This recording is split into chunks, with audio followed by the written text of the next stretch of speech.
Madhouse Podcasting Network.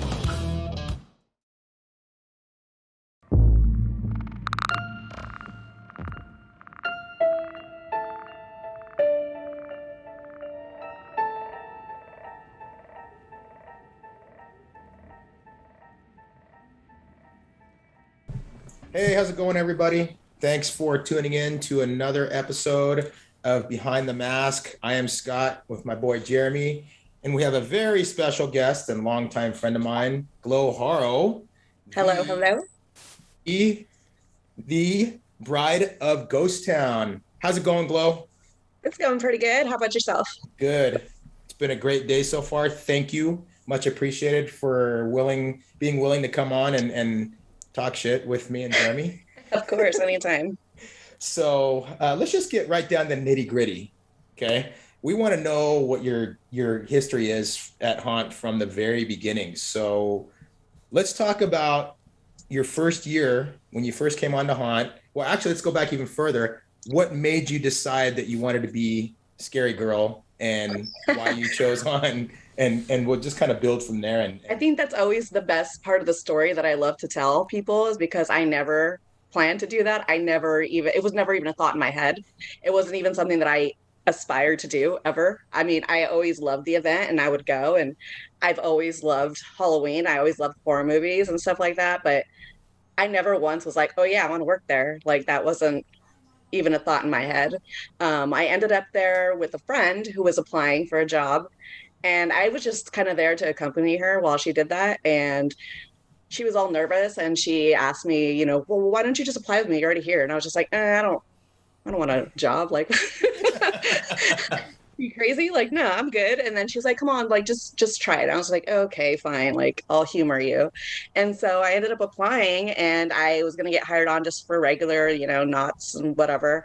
And then they're like, oh, we have this event coming up too. We're hiring for that. And I was like, wait, what event? And they're like, oh, our Halloween event. And I was like, that sounds kind of fun. Like, and then when I thought that too, I was like, oh, that's not really like a long-term thing. So so I was like, yeah, okay, like, what do you guys have available for that? And like, they did have like some characters still open and stuff like that. And they kind of explained those to me. It was probably more of what was left over, because it's not like we showed up at the very beginning of, the hiring event or anything. Right. But then she kind of mentioned that they had some positions and they were called blackouts. And basically they kind of, hung back and kept an eye on the monsters and, kind of checked everything. And I was like, that sounds more like something up my alley. Like, I'd like to do that. Low-key and get started into this new. Yeah, well, I mean, I didn't really even know what I was getting myself into, to be honest. Like I said, I'd been to the event, but I never had looked at it in the perspective of, what if I worked here? What would I do?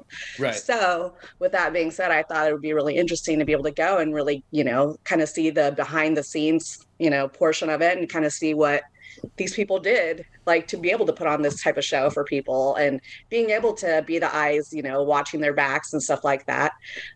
So I ended up taking that position, and I actually really enjoyed it. It was a lot of fun. I got to meet a lot of people that I, still keep in contact with, quite a few of them. Not everybody's still around at the event. I think there's maybe 2 others that I worked with that year that are still around. You're still there. Wow. Yeah. But other than that, like, that's pretty much how it all started off. Okay, and what year again was that? That was in 2000. That was in 2000, and what attraction was that in? It was for Horrorwood Hotel, and that was in the Wilderness Dance Hall. Yeah. So, okay, because you didn't really know the idea, you decided to go in a different route, in the sense of, I don't want to throw myself in to be a character. I want to see the behind the scenes first and work your way into it. Mm-hmm. So after that year, was there something that happened that year? It's like, oh, I want to be talent next year. For me, basically, it was just kind of watching, and it looked like so much fun. And like, I kept thinking to myself, like, I think I can do this. Like, this seems like something that I'd be into. Like I said, I was always really into that type of stuff. Like, I was really into scaring. Like, I used to scare my family all the time. They to this day hate me because I do it all the time. So getting to actually watch people doing this, and I just thought it was so hilarious and entertaining that I was like, why not? Why not give it a shot? Like, I wasn't planning on ever working this again. I thought it was going to be like a one-time thing, or I was just going to experience it and go on my happy little way. But here I am, still doing it. So still going and continuing to grow and evolve. And Right. and whatnot. So okay, that's 2000. That was a quick blip into your humble beginnings. So Mhm. 2001, you come back. What was did you have any kind of expectations or on where you wanted to be, or did you just want to go in and No, like, hey, I'm gonna be honestly, every year that I have come back, I've never had an expectation of this is what I want to do or this is what I have to do. Or, I always think it's really cool when people do, feel that I want to be here or I want to be there. That's really cool. For me, it's always been put me where you think I'll do best in the show. For me, it's always been what character do you see me as? Like, I don't really care where you put me. I feel that I'll make it what it needs to be and I'll have fun regardless. So that's one thing that I don't know if a lot of people consider. Like, when we're going into this, it is pretty much a show and you are casted like, if you're better for a different part, then, put me in that part. Whatever you see, how I will be beneficial to this, let's do it. Like, that seems like fun. So my following year, I ended up going to Blood Bayou, and I was one of the Blue Girls. Okay. Yeah. I remember seeing pictures of that. Yeah, yeah. Did you work that was with a lot of fun, and it was definitely an experience. Yeah. Jeremy, what were you saying? Did you work with Esrin? I did. Okay. That's when I met Esrin. Did you work with Valerie? Yeah, I did. She's my wife. Yeah. Oh, you know that. Yeah.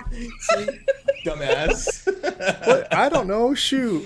Yeah, I did work with her. How funny. Like I said, I've met so many people those first couple of years, and it's funny because, you kind of get to watch everybody go on their own path. Like, everybody kind of starts in this one like little melting pot and then slowly just kind of branch out. And it's really interesting to see like what paths everybody takes. And, some people stayed a lot longer. Some people stayed for a couple of years and moved on. And I mean, either way, I thought it was really cool. Yeah. Yeah. So in Blood Bayou, was there anything in there that's like, hey, like any key moments where it made you again like, I'm gonna keep doing this, or is it you're just, hey, I'm gonna have a good time and get paid to scare the shit out of people? Basically, that's all it was. Like, I just had a great time. Everybody that I worked with was awesome, and like, we just had a blast. There was not one single night where I was like, man, this sucks. Some people come in with that mentality of like, oh man, when's my break? Like, no, like every night I was just like, dude, this is so much fun. Like, I'm having a blast. And it didn't hurt that year I was actually one of the breakers. So I got to experience basically the whole maze. I wasn't like tied down to like one spot. So that really gave me a little extra, chance to run around and have fun and mess around and try different things. I got to do that my first year in a maze. I got to break towards the end of the run, and I'm like, oh shit, this is rad. It's actually a lot of fun to be the breaker. I know a lot of people like, oh, I'm the breaker. Like, no, dude, you get to try every spot. That's awesome. Yeah.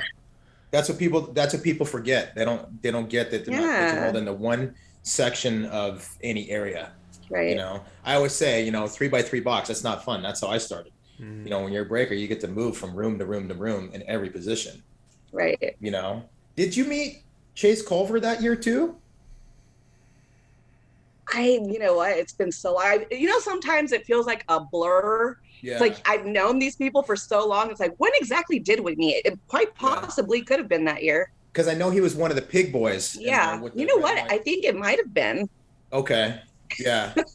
God, it's a long time ago. So how many years were you in Blood Bayou? I was in there for just 1 year. Most of the mazes that I worked was 1 year. Like I said, like I didn't care about like, oh, I have to do this again. Like, I want to try something different every time. That was kind of the mentality I had gone in with. The following year, I ended up taking the year off, but I did come back in 2003 and I was in Red Moon Massacre. So that was different for me trying to... Yep, I did an actual attraction. So I started off being a monster in the queue line, which was pretty cool. But then people started dropping out. So I ended up moving into the mountain, which is terrifying in there, just so you know. It's so like super haunted in there. That's what I've heard from so many people. So many people say that's like, dude, I can't work in there because it's fucking scary. It was fucking terrifying. Wow. I am not gonna lie. Like, and I am like one of those people who's like super like sensitive to that kind of stuff. Yeah. So every night was a freaking nightmare. So in the area you worked, was there anybody near you? Like any other talent? Initially, no. So when I first went inside the mountain, I got put on this spot. There was only two spots at the very, very top.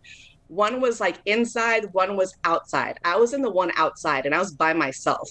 Ugh. And so when I would get to my spot, like me and the other girl that would go up there, we'd break off. She'd go straight and I had to go through a door. Okay. And so all the ground up there is, wooden planks. Obviously, everything is pretty much wood at Knott's. Yeah.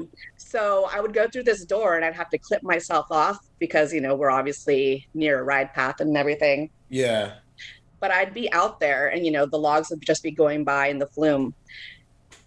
I would feel something like tugging on my harness. I would hear footsteps on the wood and I'd open the door and there'd be nobody there. Like, it was super scary. Wow. Did you ever say anything to anybody like, dude, there's fucking something going on in there? Hell yeah, I did. Really? Oh yeah. So, but I you still finally got to stuck a in there. point. I finally got to a point where I had enough. I'm not gonna lie. Like, I was like, I can't go back up there. This is bullshit. Like, You're like, I'm done. yeah, I was just like, no, not doing it. I'm not going up there anymore. Like, it's too slippery. I made up like so many different reasons as to why, because it was literally like every day I'd be like, I don't want to go up there. And I don't normally feel that way about places, but that one was really scary. Like, Yeah. I didn't like the feeling that I had up there at all. Negative energy. Very negative. It was bad. Like, I would see shadows going across the rocks. Like, there was all sorts of stuff that would happen up there. Okay, hell no. That would freak me out. Exactly. And so finally I got to a point where I was just like, nope, can't do this anymore. And I forgot exactly what was like the tipping point, but then I ended up getting moved inside and I was in the rib cage, so to speak. So it was the point right before you went up the big hill, big lift. Yeah. So at least when I was there, I could look across and I could see somebody else at least. So I felt way more comfortable. Yeah, because you have line of sight of a real human. Right. Exactly. So that was really helpful for me and I enjoyed the rest of the run. But I remember towards like the end, somebody asked me like, hey, so what ended up happening? Like, how come you got moved? And I was like, dude, like, what the fuck is going on up there? And they're like, what do you mean? And I started explaining and then you just see this weird, like glazed over look. And they're like, oh my God, I feel so bad. And I was like, why? They're like, there was a girl who worked, last season who was up there, who was freaking out and like crying and screaming. We just thought she was crazy. I was like, no, dude, like that shit is haunted. They're like, man, I feel like an asshole. I was like, yeah, you should. There's so many places at Knott's that are haunted too. Yeah. And they're even more active during the haunt season. Oh, because they can absolutely. be. I mean, Damn I feel witches. like places like that, there's just so much energy that goes through it. I mean, obviously, I've worked at Disneyland also, and I've experienced so many haunted like things in my time working in theme parks. It's insane. You were not at to Mansion, mention right? you worked the haunted mansion. Yeah. Exactly. I mean, of all places, Yeah. who's to think that there'd be some ghosts there, right?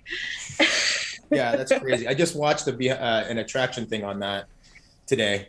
Wow, Nice. very interesting. Sorry, see, we're getting off tangent already. It's all good. So, okay, so when you got moved to the other spot and you stayed there for the rest of the duration.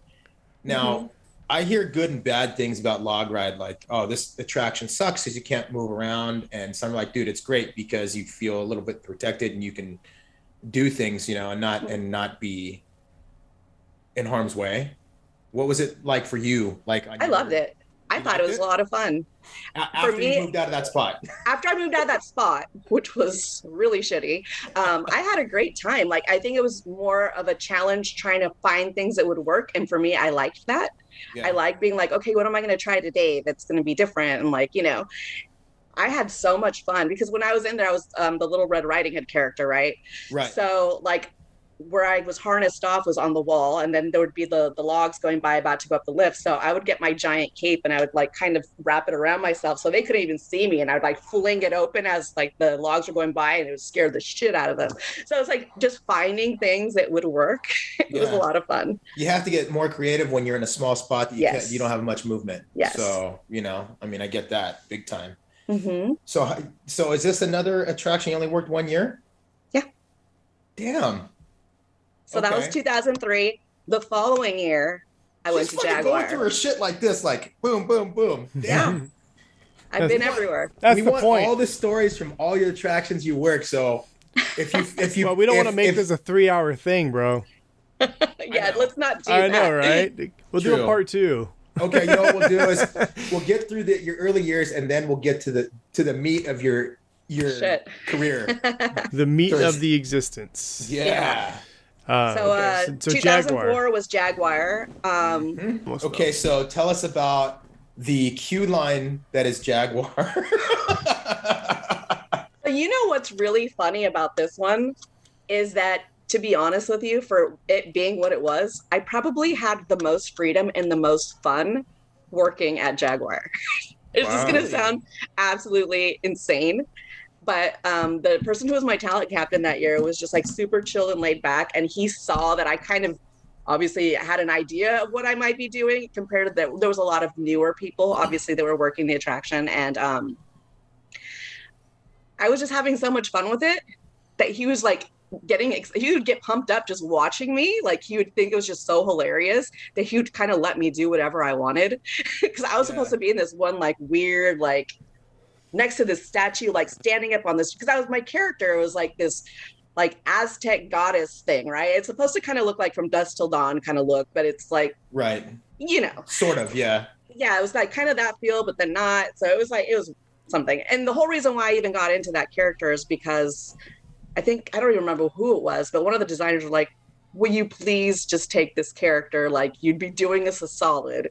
And I was like, well, why? Like, what's wrong with it? Why doesn't anybody want this? You know, they're like, no, we just think that you would look good, like, as this character. And, you know, it came down to, like, what I was saying. If you feel that somebody fits a part, then, like, that makes sense. I can see that. I get it. Yeah. So I was like, okay, fine, like whatever, I don't care. Like you could put me in a potato sack and I'm gonna have fun regardless. So You're still gonna scare the shit out of people. yeah, and it's not like I had already gone in with like the intention of like, oh, I want to be here. I was like, I don't care. I just put me somewhere. Yeah. So when they asked me to do it, I kind of thought about it for a second. I did wonder, like, why are you looking for somebody to take this? Why does nobody else want this? But at the same time, I was like, whatever. Yeah. So that's how I ended up there. I like to always tell people that I was probably the first technical Fiesta Village streets character, because my talent captain used to like be like, dude, just go run around by the games and stuff. Who cares? Like, just go out there. Don't stay in here. Like, he would go and follow me and just watch. Like, he thought it was hilarious. Like, I'd go out and I'd like wait for people to be exiting and I'd stand outside. And I'll be in the like planners. I'd jump out at them. I do all sorts of weird, crazy shit. Man, I wish I would have seen that shit. Dude, I had a fucking blast. Like, when I say that I had fun, like, that's an understatement. I had a lot of fun. Nice. I do have to say though, Jaguar, for what it wasn't really much of anything, but the talent that was in there, you guys fucking worked it. I remember that vividly. I'm like, fuck, this ain't much, but they're killing it with what they have. Yeah. You know, so that was really good to see with the talent in there, like, because literally it was a queue line maze. Yeah, in there. it really was. Yeah, and you go through there, but the talent was, I was like, dude, they're working. I feel like you were walking through and you're like, where did I end up? Like, what happened? And then the next thing you knew, you were getting on a ride. So it was like, okay. Yeah. It's like, wait, no, what? Yeah, but it was a lot of fun. And I felt that everybody who was there was like genuinely just trying to have a good time. So it worked out. We all got really close. We were all kind of helping each other out, and it worked. This is how I recollect you in Jaguar and a little bit later. So I remember vividly, I don't know why, but now that we're talking about it, I remember I was standing outside of Warehouse P, and I think I was probably with Wade at the time. And we were on break, and I see you walk by in your Jaguar outfit.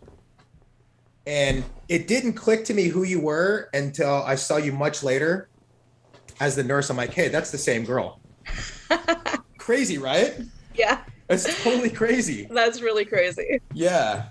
So that's how I correlate that. I'm like, holy shit, she started in Jaguar, now she's here. Yeah. I know I just totally jumped ahead. We're going to get there, but. Well, I mean, that's next, so. Oh, the next year was, okay, so. So the next year. 2005 or 4? 2005. Okay. So since I did them that favor in 2004, they automatically walked up to me and was like, here, we want you to take this character. And mind you, in that time period, Asylum was like the most like sought after maze. Like everybody shit. wanted to be that Yeah. maze. Like, It was the dude, shit. this shit's awesome. Every girl wanted to be a nurse. Like people were crying and like lives Yeah. were being ruined by not getting the characters they wanted. And It's I was like- just like, holy shit. It's like they wanted to be a Disney princess or something. Like, no shit, like for real. I remember And working I at Disney. remember I'd just see. like standing back and watching this, like, Yeah. yikes, like what the hell? And then so when they came up and asked me for that, I was just like, oh, dude, like I feel awkward because there's like all these people crying and stuff. I'm like, give it to somebody who really wants it. Like, I don't care where I go. You're I'm gonna like, get jumped. I feel weird. Exactly. I was just like, dude, I don't want people like getting all pissed off at me because you just came over here and handed this to me and they're over here like begging and pleading for it. But like, no, like you deserve this. Here, take it. That's And I funny. was like, well, can I hold on to it? And if there's something else I want, I can just give it back to you. Maybe you can give it to somebody else. They're like, No. okay, fine, but we want you to take this character. And I was like, well, why me? Like, Yeah. look at all these people over here that want this. And they're like, no, we think that you'll be great. I think Well, you should do this. hindsight, spot on. Perfect choice for that character.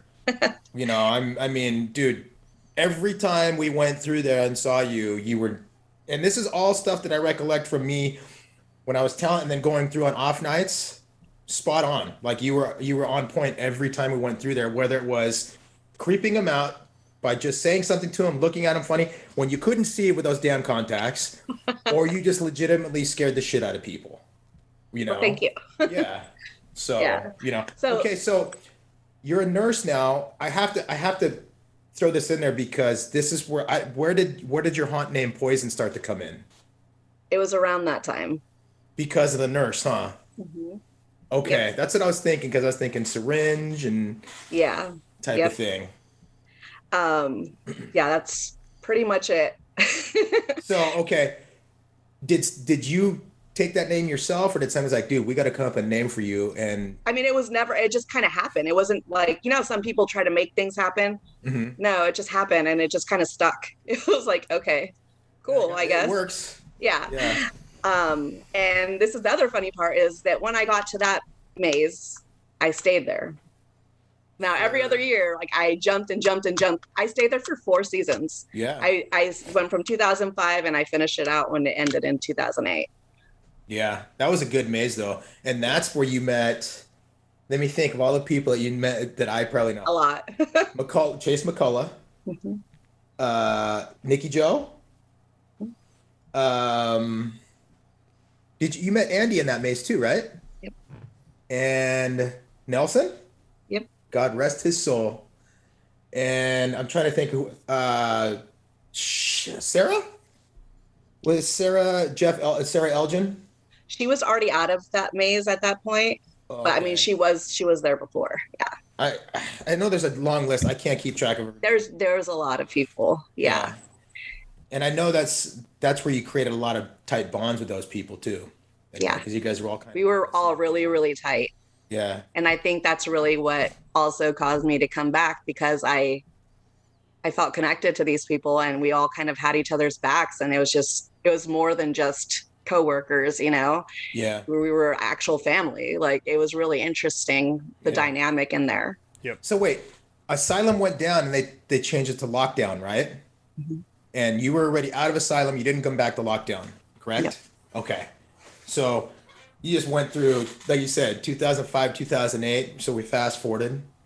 Yep. Now where did you land from there? So in 2008, before I left Asylum, good old Craig, Good who old is no Craig. longer at the Yeah. farm, he had actually come to me and said, hey, we have an idea for you for next year. What do you think? And I was just like, okay, let's see what happens. So he actually had taken me to Warehouse P and he walked me to the very back and he showed me this costume that was waiting for me. And I was like, this is interesting. Okay, well, I guess we'll see what happens. Because that was the year that everybody pretty much had to audition. Yeah. I think that was the first year there was like the grand audition and all that stuff happened. And it was a big thing. Yeah. Yeah. So of course, I auditioned for a character in Ghost Town and I ended up getting the character which he had waiting for me, which was the War Widow. iconic character that you moved right into? I had no idea what it was at that point in time. Yeah. I don't remember that Yeah. one. You don't remember her as the War Widow? Dude, I was Yeah. like, I left 2006, and it was like Haunt for me was Oh. just a fucking blur for years. That's right. So, That's right. I forgot about that. Yeah. Yeah, he's like, he was gone and now he's meeting all these people again. Like every time I go to a con, if he's in town, I bring him. It's like, let's go. So Yeah. he gets to, interact with all these people again that are now in the industry, or people from the past that when we were working together, Right. type of thing.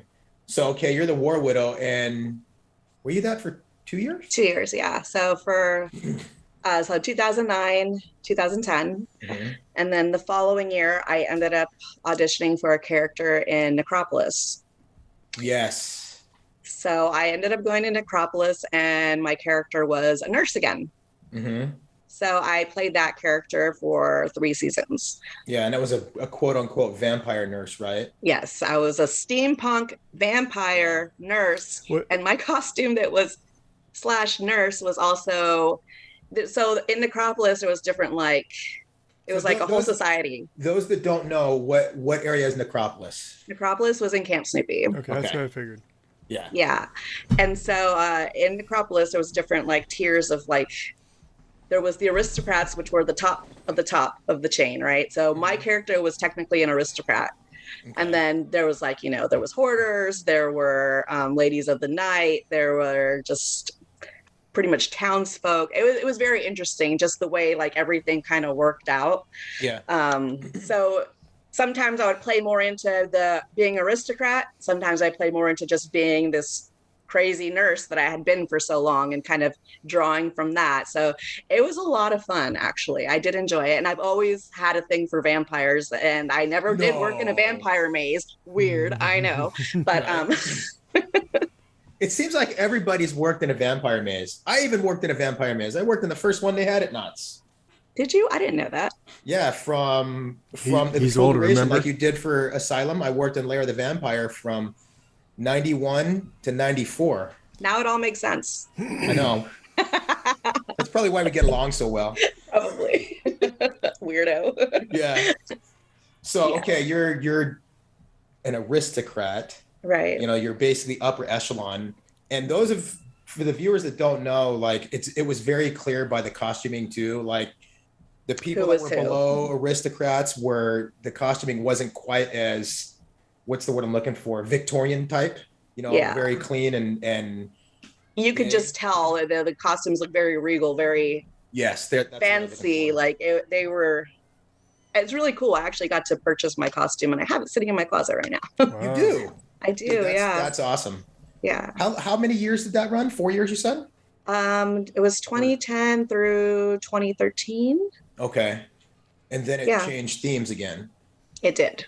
Okay. Mm-hmm. So let's talk about some of since that was one of your good areas, do you have any vivid memories from that area?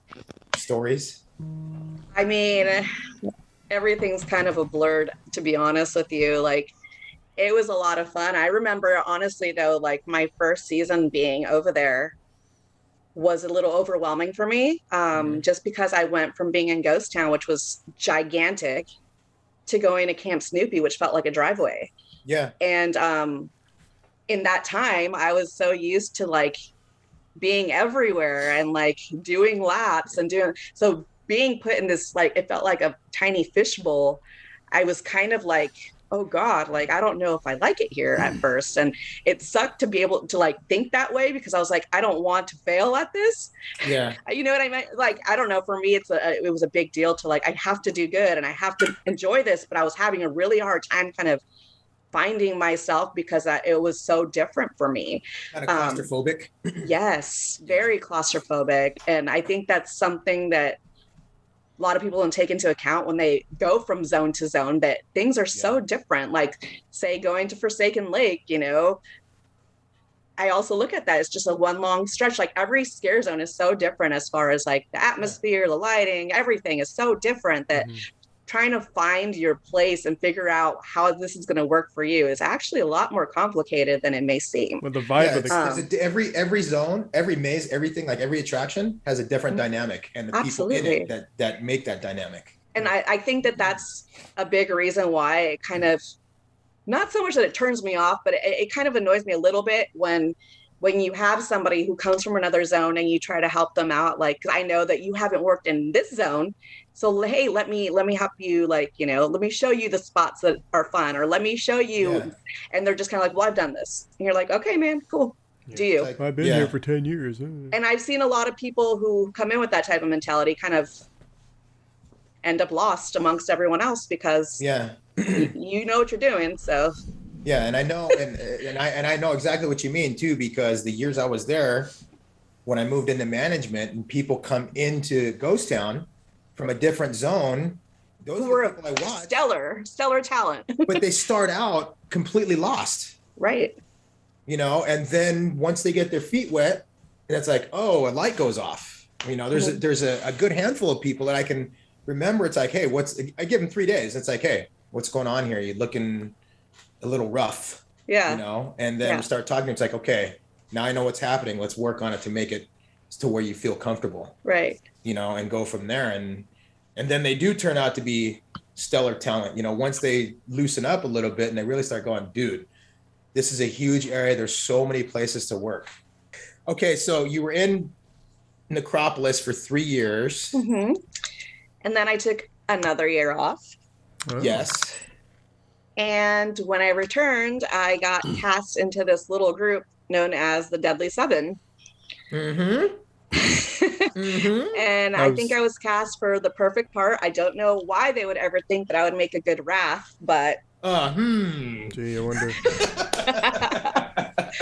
But that's what I returned as, and honestly, that was an amazing experience. It was such a crazy band of misfits that they put together that it just clicked. It was great. Like, there was a few people that I was like, I've never worked with them. I don't know how this is going to go. I don't really know them. And by the end, we were just all so tight and we were having so much fun that it was like, I still think about it to this day. And it was like, man, I wish I could have done that for a little bit longer. But that was 2015, that group, though, right?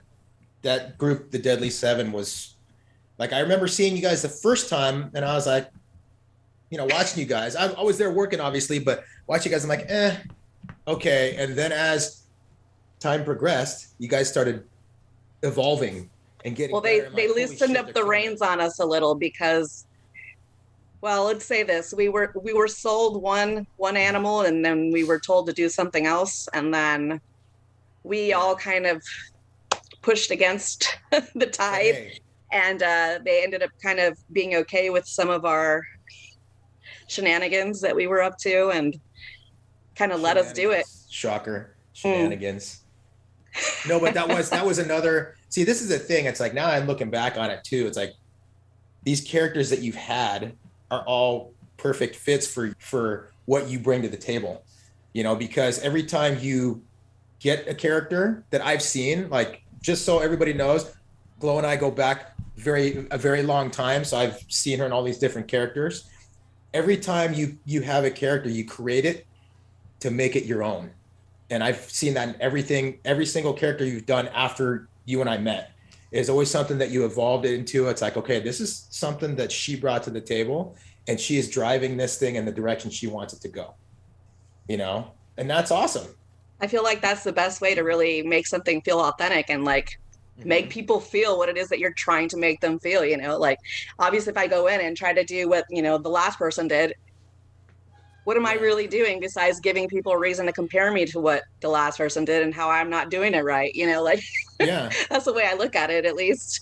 Yeah. And there's two characters, the other one we haven't gotten to yet, but there's two characters that when you stepped into that role, you actually had some really big shoes to fill. And absolutely. Yeah. And the War Widow, you didn't know that. I didn't know the character. Yeah. The person that was in it before was Kristen Lewandowski, who, God rest her soul, she passed away recently. But you stepped into her role and she was a great War Widow too, you know? So, and then seeing you in that, it's like, here you go. You know, you taking it was going this way and you took it that way, you know, made it your own thing. Right. So that damn fucking scream.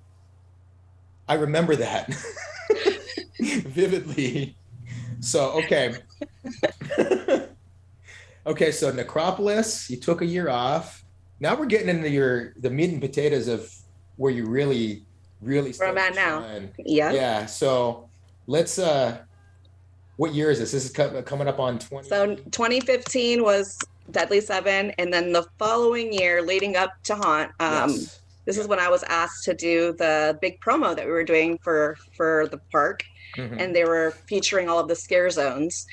And I wasn't necessarily in a character at that point, but they were asking me, what do you want to do next season? Like, do you want to be in Deadly Seven again? I was offered pretty much a character in each of the zones. And I was like, I don't know, like, we'll see. And it was John Cook who actually asked me if I want to be a part of this promo. And I was like, oh, yeah, that'd be cool. But like, what do you want me to do? Like, I'm not necessarily in a character yet. Like, I don't know what is. I'm like, I have my old War Widow costume. I could wear that. He's like, oh, yeah, that'd be cool. Like, if you want to, yeah, that would work. And I was like, all right, cool. He's like, and I was like, or what? He's like, how would you feel about dressing up as a bride? I was like, oh, no. We're not doing that. Like, nope. And I have to explain to you why. Wait. Yeah, I was going to say, we got to talk about why. Okay.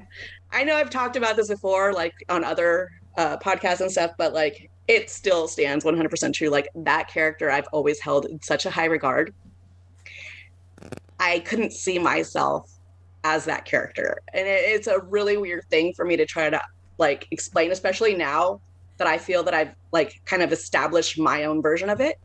Like, even still looking back, like, I still see that character as it is, and how it will never, it's untouchable. Do you know what I mean? Like, in my mind, it's like, that is still up on a pedestal for me. Like, that's freaking rad. You know what's funny is too, I don't mean to cut you off, but the funny thing is back, if you go back pre-2000, even into the late 80s, early 90s, there was always a bride, but they never had the same person using it. They put this big-ass Swedish guy in the bride costume. He had an Elvira wig. They ran him like that for a couple nights. Another girl, Camille, she did it for, I don't know if it was a full season or a couple nights, but it was very different. So there's always been a bunch of people, and then Jean came in. And she was that character. I don't even remember how many years. Like, she was the only one I can remember that was in it for a number of years that started to develop something. So now we're up to where you're at. Now, when you say it's like you have it in high regard, but was there something that you felt about yourself that you felt like you couldn't fulfill what you thought the character was? I was just very intimidated. I didn't think I was going to be good enough. I thought that people were going to compare me to her, and that, I don't know. I just felt like I would never be able to compete with that level of awesomeness that I thought she was, to be honest with you. She was amazing. Yeah, I agree. Like, I just remember even as a guest coming in and seeing her and always being like, man, that's badass. She's a female and she's kicking ass and she's aggressive. Like, that's amazing. And I feel like that's something that I always try to kind of translate into every character that I've been in, because I am obviously not a very big person. I'm a small female, and I like to be very aggressive because that's how you don't get messed with. And it's always worked for me. And I feel that without that, ingredient in my characters, I wouldn't have been able to take it to that level that I wanted it to be at. So a lot of that I've drawn from what I saw from her, so now being thrown in this situation of, hey, just be this character real quick. And I was just like, oh, no, like, this can't happen. Like, this is like, oh my God. Like, so you felt like, it's like, it was a lot of pressure. Do it justice. Right. So. And they were just like, dude, it's just for the commercial. Like, you're not really going to be like, you're going to be the character, but you're not going to be like doing a lot. Like, obviously you're just pretty much going to be wearing the costume, and just think about it. And I was like, okay, fine. Okay, we'll do it. I'll do it. They're like, it just would look really cool for the commercial, know? And I was like, okay, yeah, I get it. All right, fine, I'll do it. So I remember getting all dressed up and doing the makeup, and I remember just like looking at myself like, what the hell? Like, I couldn't even believe my eyes. Like, and obviously the way that they made me look that night, they did try to make me look like Jean. Yeah. Like the style of makeup compared to what I have now was so different. And that was my first, like, oh God, because I didn't want people to compare me to her. Do you know what I mean? Right. Like, I didn't want to compare me to her. So for me, that already was like making my heart beat like, oh shit, You're like, like oh what is shit, happening? oh shit, what's going on here? Right, right. Yeah. And so, I mean, that all went really well. And I remember it was like only days away from like everybody getting rehired for that season and everything. And I remember you're one of the people I talked to.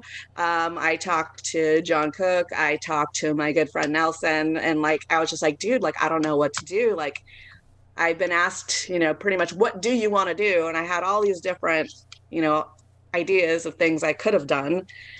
And I just honestly was just so like, I don't know, so torn. And I remember John was kind of like, dude, you did great. Like, you should just take this character. I think you'd be really good in it. And I had the conversation with you also. And I remember just like, everybody was just so like, do it. I remember Nelson like, being, yes. yeah, I remember Nelson also being like, dude, like you were meant to be in this character. And I was just like, no, dude, like you're supposed to agree with me. Like, stop it. Like, just tell me that I shouldn't do it. Like, I just need one person to be like, okay, if that's how you feel, then don't do it. Every single person was like, no, like, what are you thinking? Like, just do it. Yeah. So finally, I never officially said, yes, I'll do it. I said, you know what? You guys put me in whatever role you feel that I will be good at. And you let me know what I'm doing. Yeah. So of course I found out I'm the bride. Yeah. There was no way after I found out how it came down, there was no way that I was like, she needs to be in that character, period. And like, if you turned it down, you know how much shit I would have given you for that? I go, there's no fucking way that you should not. I'm sure you and probably everyone else would have given me so much shit for it. Yeah. And I understand why, because you're trying to live up to Jean, but at the same time, you took the character in a different direction. You know what I mean? So now she has her direction and you have your direction, which is at the same level. It's just a different path. Right. You're all worried. I was worried. I was super stressed, man. This is the kind of shit I deal with, Jeremy. The one thing I've always been curious about when it came to your bride, what was your thought process in the sense, once you finally said, all right, I'm doing this, what was your thought process, like your psyche, in the sense of like, okay, I'm going to do this differently. Like you introduced the light. You don't do the scream. At least I've never seen you do the scream.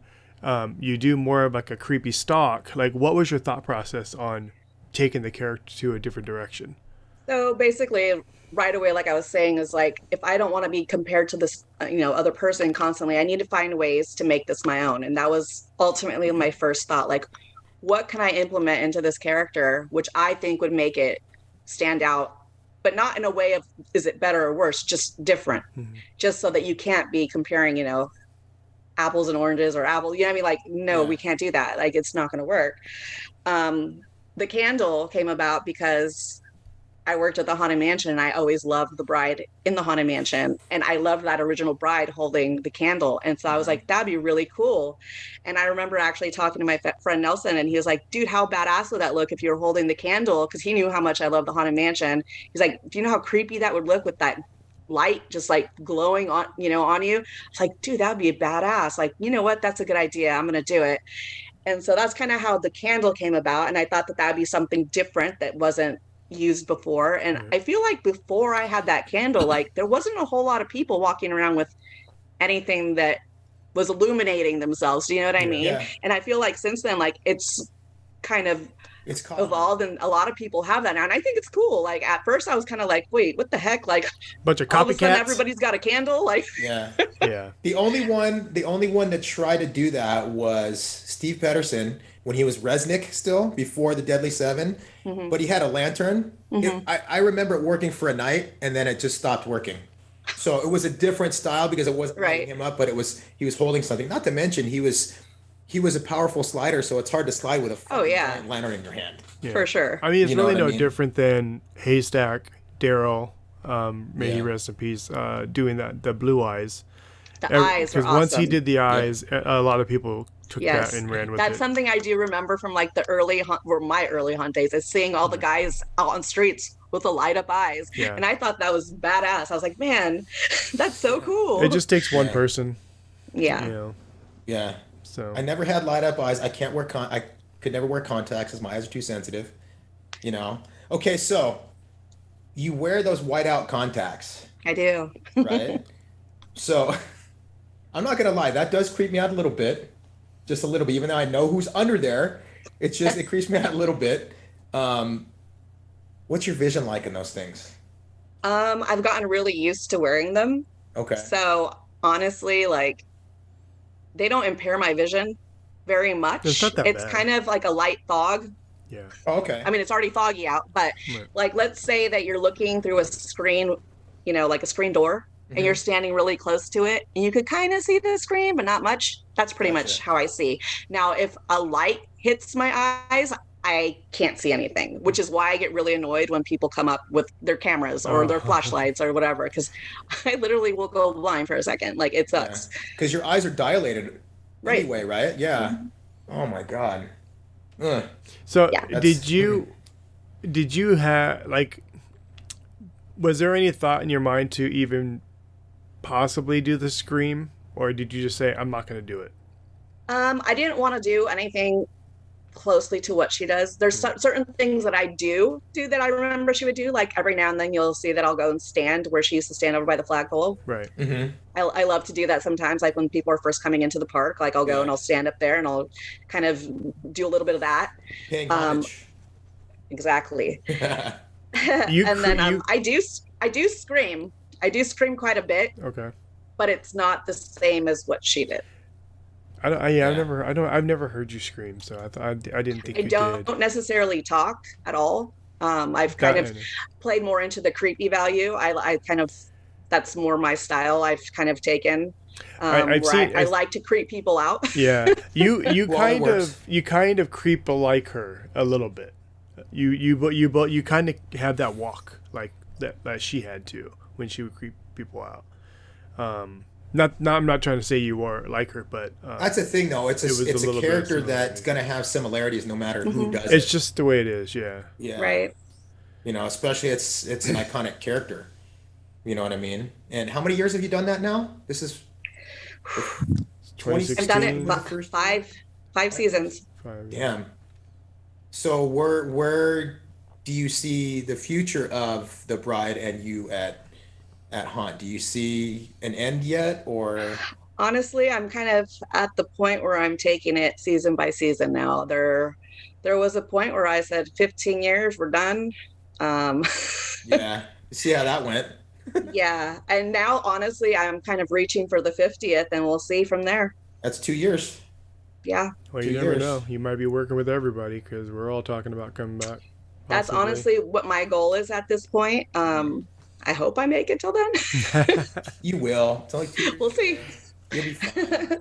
You'll be fine. That would be so cool to have a lot of people come back for that. Yeah, I would love that. I just I hope would love Knott's. that. I hope Knott's would be open to that, but things have changed. I mean, it was really cool when we had Rogue come back. Mm-hmm. That's right. He That came was- back. What year was that? 2017? 2017? Yeah. Was it? 2018? I think it was 2017, 2018. He was totally by himself. Like he was constantly like, dude, it's weird. None of you guys are here anymore. That's how I felt my first day in 2015. I felt fucking lost. I felt like Yeah. a fucking loser loner walking ghost town. I'm kicking like, no one wants to play with me. I didn't know anybody. First day, Ron wasn't there. James, I couldn't even find James. So, and then the next day I kind of teamed up with James, but yeah, it was weird. I just didn't know what to do. Yeah. I went out there and I was pumped. And when I got out on the streets, I was just like, what? Let down. It wasn't a letdown because my thought process was like, things have changed. I don't want to like do something that I used to do that's I'm gonna get in trouble for, or Scott's gonna be like, "What the fuck you doing?" Like, Yeah. So I had all this, like, I was trying to figure out like how I can work it, and plus I was in a new costume, so I'm like, how am I gonna work this costume? I felt green. I felt very, very green. Yeah. You know. Not to mention, he waited till the last minute to actually sculpt his mask. and he got it done. He got one pull out of it, then the mold broke. Oh shit. I was like, fuck. That sucks. Yeah, trying to get that thing apart. I'm like, oh man, if I could just break it. Yeah, we did that in my garage. We're trying to take it apart. Oh my goodness. Yeah. And that was what, like there's a week in. We still had a week left, I mean, right? Something like that. Yeah, it was ridiculous. I had to do That's nuts. Yeah, I had to do a quick paint job, and it was horrible. But anyways, it was terrible. So where do you see, like, in the next, like you said, you're gonna reach for the 50th? Do you have an idea on how the bride is gonna grow and evolve, or are you gonna continue the path and just see how it goes? Honestly, I'm just going to keep going where I'm going and see where I end up. I mean, there's no like big plan for change or anything like that for me, because I actually really enjoy where I've taken her. And I feel that the feedback I've gotten from so many people has been pretty good, and I really enjoy it. You know, it's really great to hear, you know, people super excited when they see my character, people that I have no idea who they are, but they know who I am. Like, that's really cool to me. Like, I never would have thought that I would have reached that kind of, going from where I started to where I am now. Like, it's kind of surreal, if that makes sense. Like, Yeah. So would you say, I know this is probably a stupid question, but would you say this is, out of all the characters you've done, this is your favorite where you're at now? Yeah. And I also feel that this has been kind of a culmination of all of my characters have now just kind of formed what this character is now. Right. Like, this is the tip of the iceberg, and it's like, this is what I'm gonna do, and I'm gonna retire with this. Mm-hmm.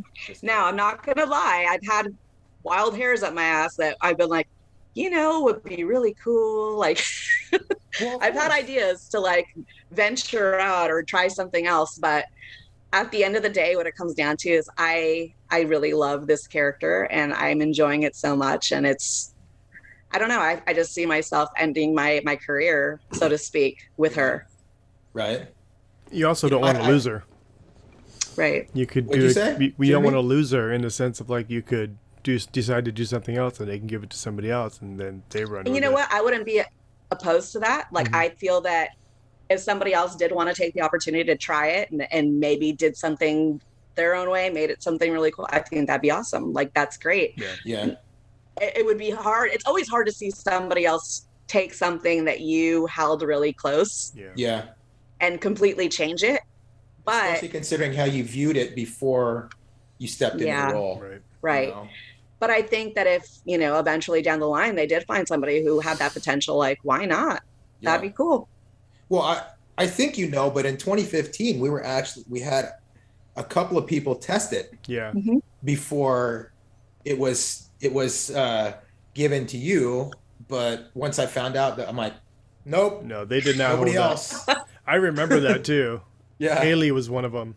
Yeah. You know, and as great of a monster she was, in that I was like, nope.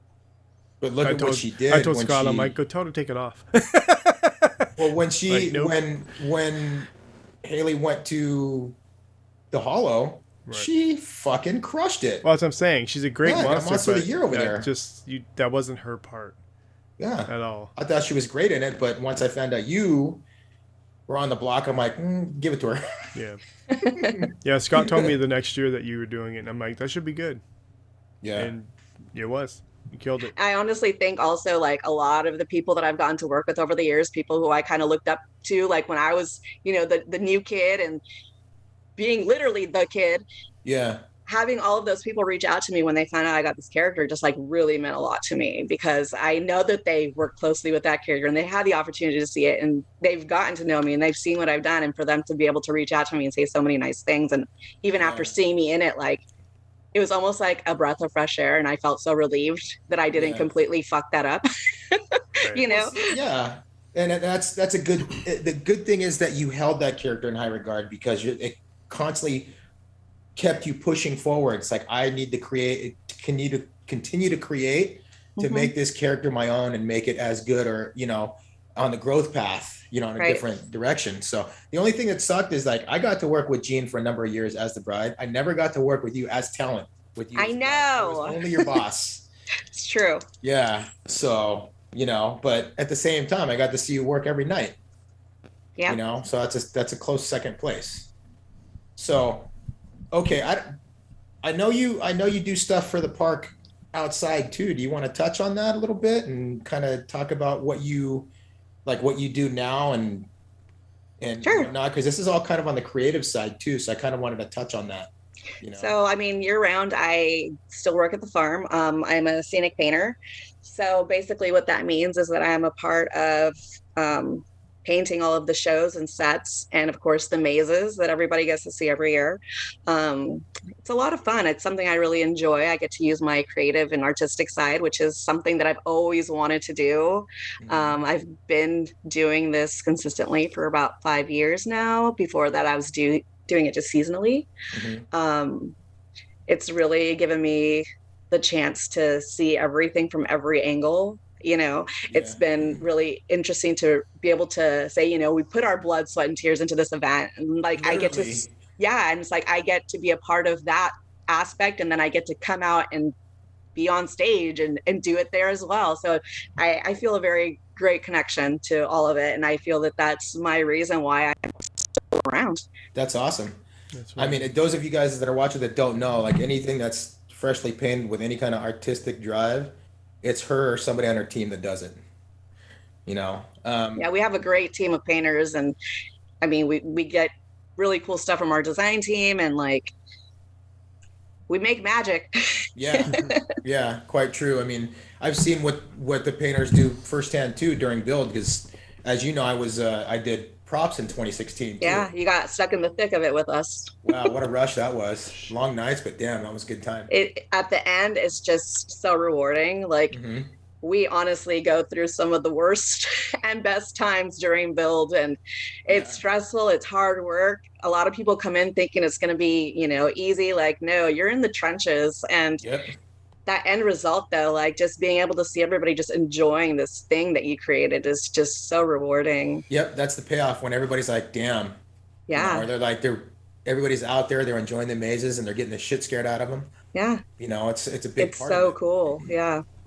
I wanted to touch on that because a lot of people some people don't get how much work goes into the back end. They only see the finished product. Right. When you come around the backside and you kind of get an insight to that.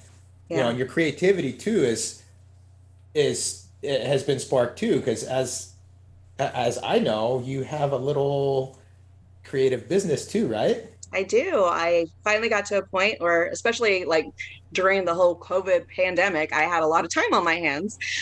So I did go ahead and start, putting my art out there. It was something that I always was afraid to do because I am probably my own biggest critic. But I kind of branched out and have been doing a lot more art and putting it online and doing commissions and selling it. And I've also gotten the opportunity to work with other people to put on other events, which has been really fun for me. And it's something that I do see myself doing in the future. That's something that I truly aspire to be able to do with everything I've learned. I mean, on both sides of the scale, like being able to one day be able to start my own event and see what happens. Yeah, that's awesome. I didn't know that you wanted to start your own event. That's glad. I would love to do that. Yeah. Yeah. I'm always an ear to chirp in if you ever need advice or. Absolutely. And when that time comes, I'm going to be bugging everybody I know. Yeah. It's the only way to get it done. This thing coming on. Hey. Yeah, absolutely. Yeah. So I can't believe how fast we just went through your history. Yeah. I mean, that was fucking crash course. Like Jeremy said, we don't want to make it 3 hours. I thought this was going to be like. I mean, we probably could have gone a lot longer, but I think that just touching lightly was probably the way to go. Yeah, I think this was a good insight on where you started and how your career has developed as to where you're at today. I mean, you say the 50th. I have a feeling that you're going to go beyond that. You think? I think so. I think my mind might want to go beyond that. I don't know if my body will take me there. Well, my thought is that you'll get to that point. It's like, what? I'm not done with this character yet. Yeah. Every year that I think that like, okay, I don't think I could think of anything else to do. I do. I think of something else and we get to the end of the run where I'm just like, I'm just not ready for it to be over. So that's how I know that I'm not done. Yep. Exactly.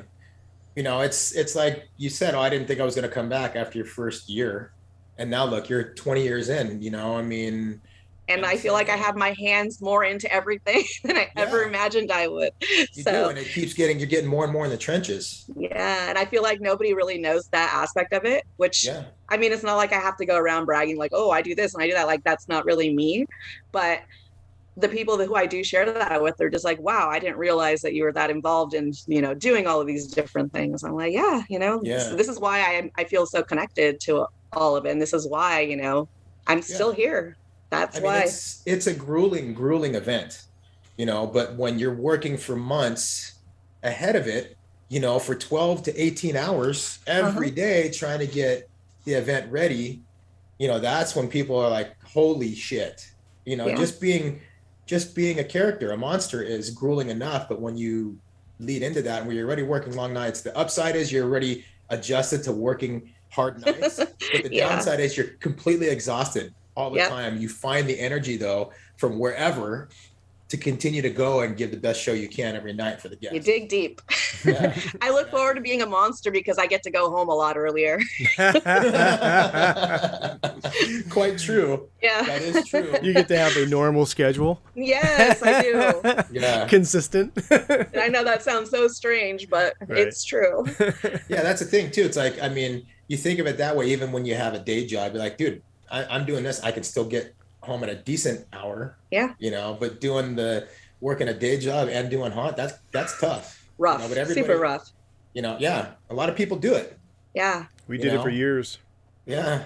And those are the people who I'm like, they are very passionate about what they do. And I love that because I used to do that as well. When I wasn't working full time at Knott's, there was one year where I was working a normal job and going to school and doing haunt. And I don't remember when I slept, but I made it through. Yeah, you didn't. Well, it was easier for us because it was a fun job. It was a job for us to, release our stress and take out our frustrations on the guest. And it was almost like working out. You go to the gym to do that. And that job was that. I mean, at least in regards to myself. And that's how I was able to do it for so long. And then having close friends and just enjoying it in general.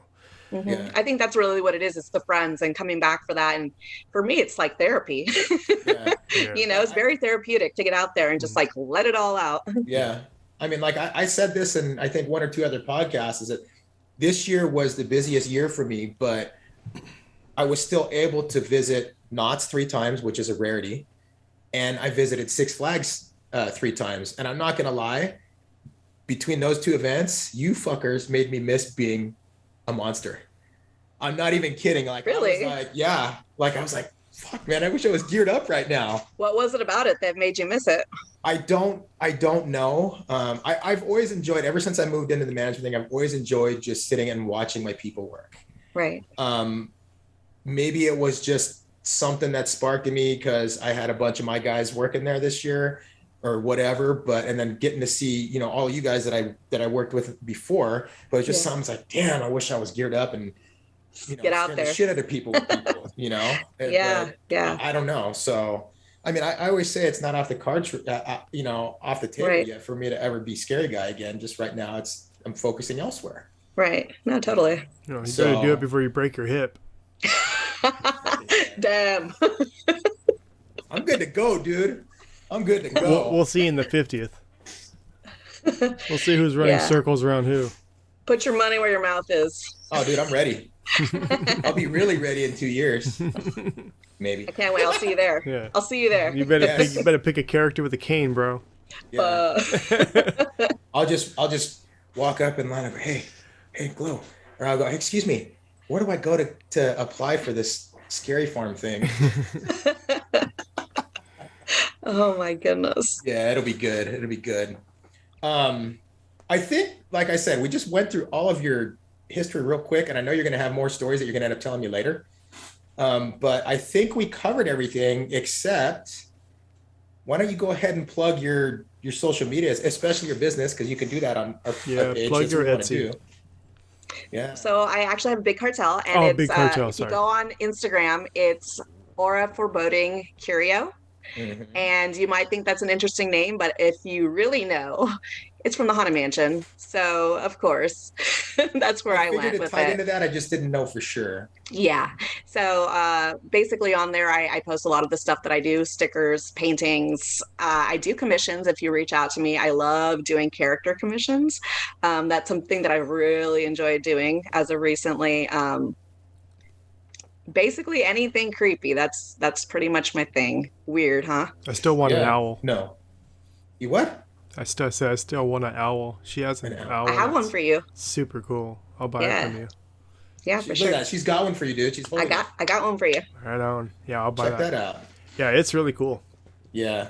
But yeah, I would love to have this go on for 3 hours and tell deeper stories. We're actually gonna do like specific like stories and or get people together and talk about like, you know, what was your favorite scare or This is news to me. You know. I have no idea what he's fuck talking you talking about. We've talked to dude, watch the podcast, say you're in and you say it with me.